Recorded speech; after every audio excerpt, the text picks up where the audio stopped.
The people, the headlines, the issues impacting you and your family. This Week in Cincinnati on WCPO 9. Welcome to This Week in Cincinnati. I'm Tanya O'Rourke. First today, offering support for foster youth as they begin their adult lives. Many of those young adults just don't have support systems, and that's where the Bridges program comes in. Thousands of foster kids have benefited from it during the past few years. This week, I spoke via Zoom with Jeff Van Duzen, the Deputy Director for the Office of Families and Children, about the program. I am so happy to have with us Jeff Van Duzen. He is the Deputy Director of the Office of Family and Children for the state of Ohio. Thanks so much for being with us. You're welcome. Now, talk to me about the Bridges program. What is this? Sure.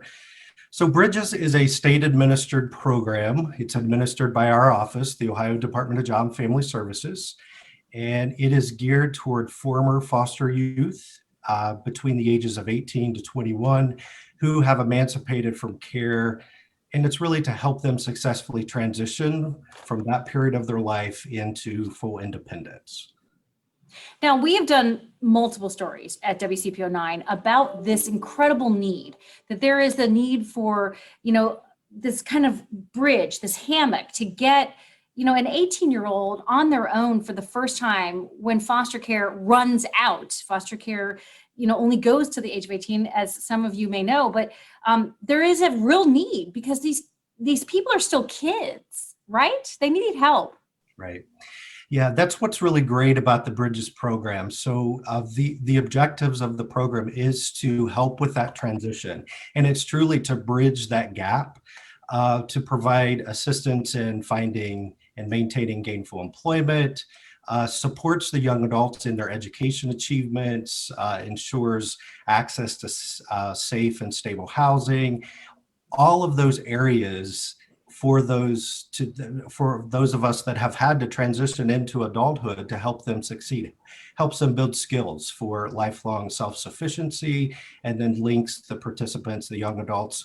It could be needed physical or behavioral health care. So that are the services that we provide through Bridges, which is a great opportunity to be able to bridge that gap. Well, how long has this been around, this program? So actually, Bridges just celebrated 3 years. So the 3-year anniversary of Bridges, and we have served approximately 2,000 young adults since that we started on February 1st, 3 years ago. I imagine, though, you'd like to be able to serve more. Absolutely. Absolutely. And it is a great opportunity. We are serving more right now. We had the federal government passed the Consolidated Appropriations Act for the pandemic, or the stimulus bill, and we've seen about a 24% increase in participants in applications for our Bridges program. The reason for that is with this Consolidated Appropriations Act, it's really geared to help prevent youth that have been emancipated from care, to provide them that support and eliminate some of those requirements that they would have to meet to be in the Bridges program. Were you finding that what was happening to these young adults when they were aging out of the foster care program? What was happening? This age group, again, whether a young adult is in foster care, previously in foster care or not, that is just a very vulnerable age. And without having supports and so forth, it can be really challenging for young adults to transition into that adult. Even though they're still young adults and in some ways kids, it can certainly be challenging. So we have seen through the pandemic, there's been some challenges with housing for the youth in that age range, as well as losing employment, as it has been for many folks in our communities and society. So it's just really a vulnerable population that can fall through the cracks, and these programs can really help with that. I completely understand that. I have a 21-year-old who could not survive without his parents' help, support, and guidance. And these people are no different, really. Right. Absolutely. So I imagine you've seen some success stories come out of this. Is there one or two you could share with us? My team could certainly share specifics, but just overall, we have received a lot of feedback. We provide surveys to the young adults that have gone through the Bridges program. They've completed surveys, and every one of them have been very successful, felt supported. And just overall, the program has been a great success to these young adults to help them feel prepared.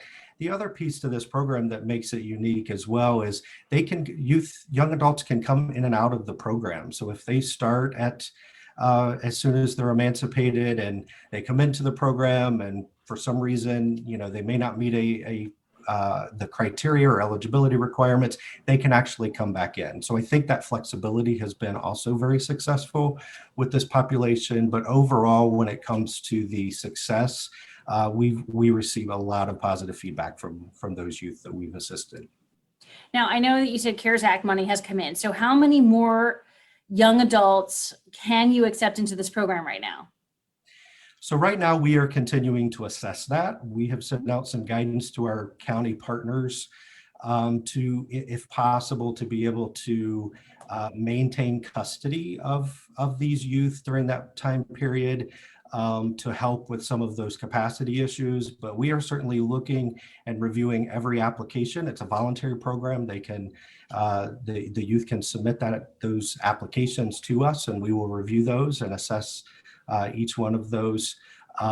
So we want every young adult in this population to be served. So we will partner and continue to partner with our counties to whether it's through the Bridges program or through them remaining in custody and the supports they can provide. Well, so talk to me about who exactly qualifies for this. So the qualifications for just overall for Bridges would be any former foster youth between the ages of 18 and 21. They can request the supportive services. They have to have they have to meet certain criteria as far as having have to have a job or going to school. They also could be really working toward their case plan and their services that's being provided, and participating and participating fully in the program. Okay, and so so someone's watching today, like, I know someone and they could really use this help. Where should they turn to get involved in this program, in the Bridges program? So the best would be for a young adult to go to their county public children's services agency. They have all of the information about Bridges. You can also find it on our website as well, but the best would probably be to go to the county. Now, we serve all counties, and you can cross over counties if a youth would move to another county, but the first would probably be to start with that county, and they can certainly help you and help the youth to get set up with the program and submit that. Jeff Van Duzen, this is great information. We appreciate it. You are the Deputy Director of the Office of Family and Children for the state of Ohio. We thank you for your time. Absolutely. Thank you.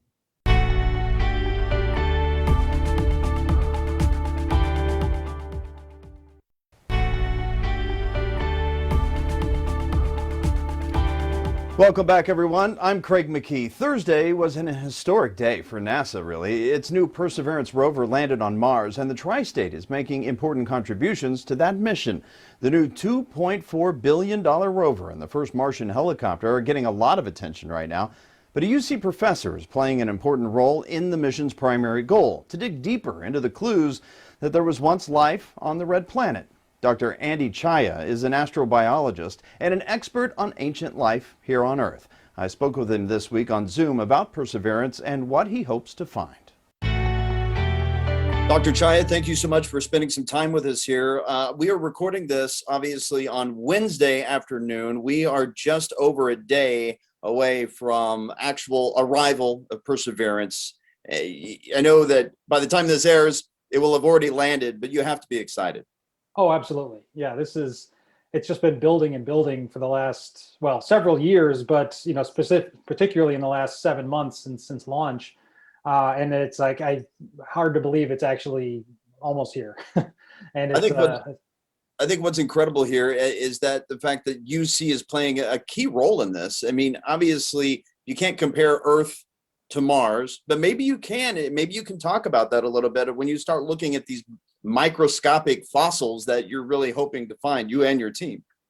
Yeah, so that's the exciting thing. Mars seems so different. We look at it, you can see it with the naked eye in the night sky. If it's clear, it's red. It's this little red dot in the sky. So, Earth is blue, Mars is red, and it's very dry and cold. But we think Mars and Earth were very similar a long, long time ago, billions of years ago. Mars likely had, it certainly had rivers of water and lakes, because that's where we're going. The mission is going to a place called Jezero Crater, which had a lake in it at one point. And it may have had oceans. We don't really know that yet. But if it had, water flowing on the surface and lakes, it must have been warmer than it is now too.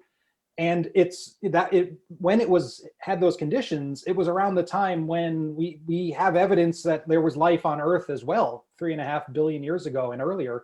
But at that point, it was all microbial life. It was all microscopic organisms, single-celled organisms, and that's what I study. And so that's why I'm part of this mission, and along with a lot of other people, to look for that sort of evidence on Mars as well. I know in 2015, you joined the NASA advisory board tied to this mission, kind of, I guess, that brainstorming session where all the scientists get together and kind of say, all right, how can we do this? What should we be focusing on? You joined the mission, I believe, in October of 2019, officially. How do you make that decision and say, all right, this is the evidence we found on Earth. This is where it would most likely be on Mars. How would that decision come along for you to say it should be in this crater? Right. So, all life on Earth, and life as we, can imagine it, requires water. And so finding a place where there was water is kind of the first step.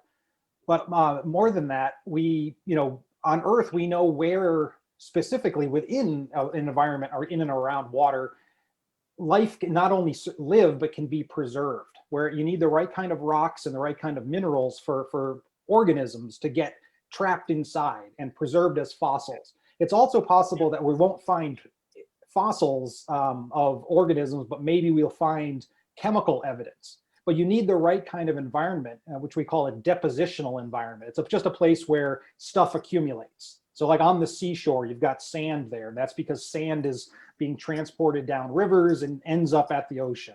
And smaller grain particles tend to go out into the ocean and they get deposited, and that buries organisms. So it's those sorts of environments where you want to look for the evidence of life. You don't look on a mountaintop because they're just constantly being eroded away. And so if something dies on a mountaintop, it doesn't stay there. So we want to look for those sorts of wet environments. And obviously, here on Earth, when we think of fossils, we're thinking of the giant dinosaurs that we see in museums, the movie Jurassic Park, let's say, a mosquito trapped in amber. Is it possible? And obviously, some of this is theoretical. Some of this, we just don't know yet.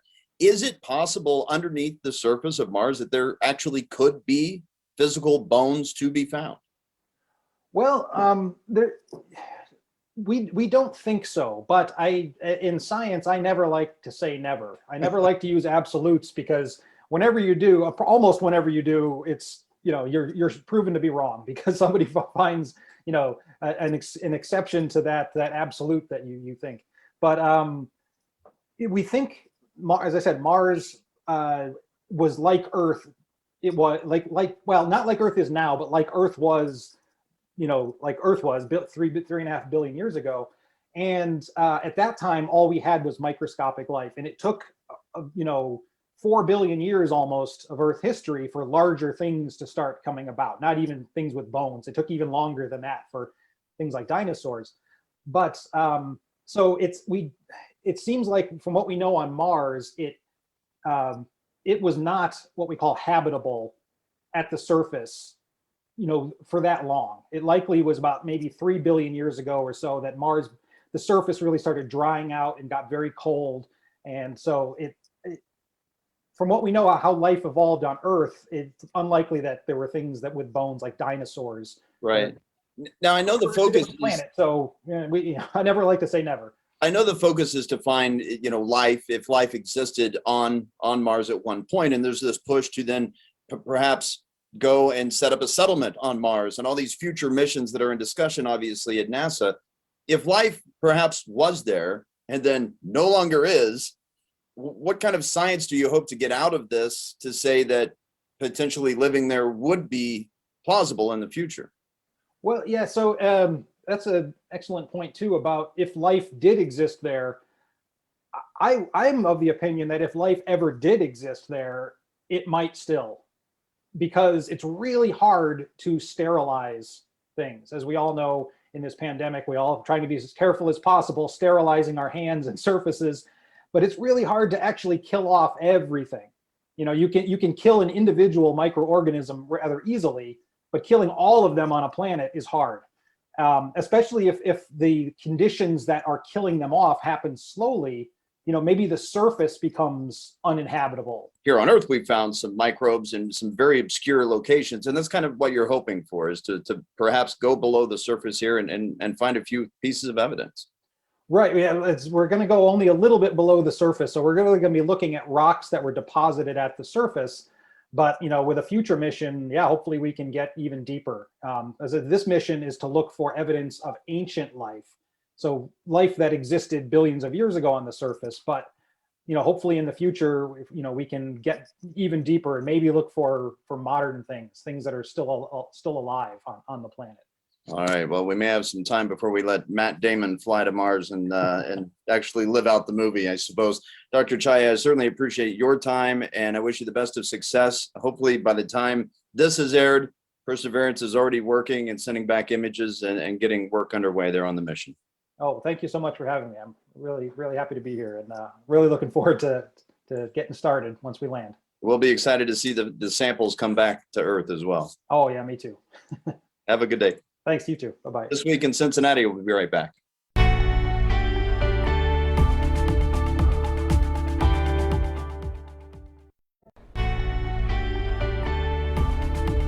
Welcome back. This week we got a clearer look at what some of the biggest local elections will look like this year. 6 candidates have filed to run for Cincinnati mayor. They are David Mann, Aftab Pureval, Cecil Thomas, plus Gabby Begtrup, Raphael Profit, that is, and Herman Najoli. However, there were some late ads, and we now know that Adam Paul Teague, Keller, Kelly Prather, and Wendell Young got their paperwork in on time. One name not on that list, P.G. Sittenfeld. He announced Thursday he is dropping his bid for mayor. Sittenfeld is under federal indictment, accused of accepting bribes in exchange for his votes on a downtown development deal. He says he's innocent of the charges. Local experts, political experts that is, considered him a front runner to lead the city. Councilmember Chris Seelbach also announced he's not going to run for mayor. Seelbach, who became the first openly gay politician elected to Cincinnati City Council, had been contemplating running since late last year and even recently outlined some priorities if he got the job. Well, the former chair of the Ohio GOP is running for the Senate seat. Rob Portman is leaving. Jane Timken made the announcement on Thursday. In a YouTube video, she said she would, quote, fight for the Trump agenda, stop socialism dead in its tracks, and be a champion for all Ohioans. It sets up a heated 2022 Republican primary that also includes Trump ally and former state treasurer Josh Mandel. On Wednesday, Hamilton County paid its final respects to Deputy Donald Gilreath III. The sheriff's department says he died from COVID-19. Now, Deputy Gilreath worked in the jail, but officials are not saying where he got the virus. His passing is considered to be a line of duty death, and he was given a funeral with full honors. He had a beautiful heart, and he was such a gentle soul. He wore the uniform with pride. The 36-year-old father of 3 served as a deputy for 15 years. This Week in Cincinnati, we'll be right back.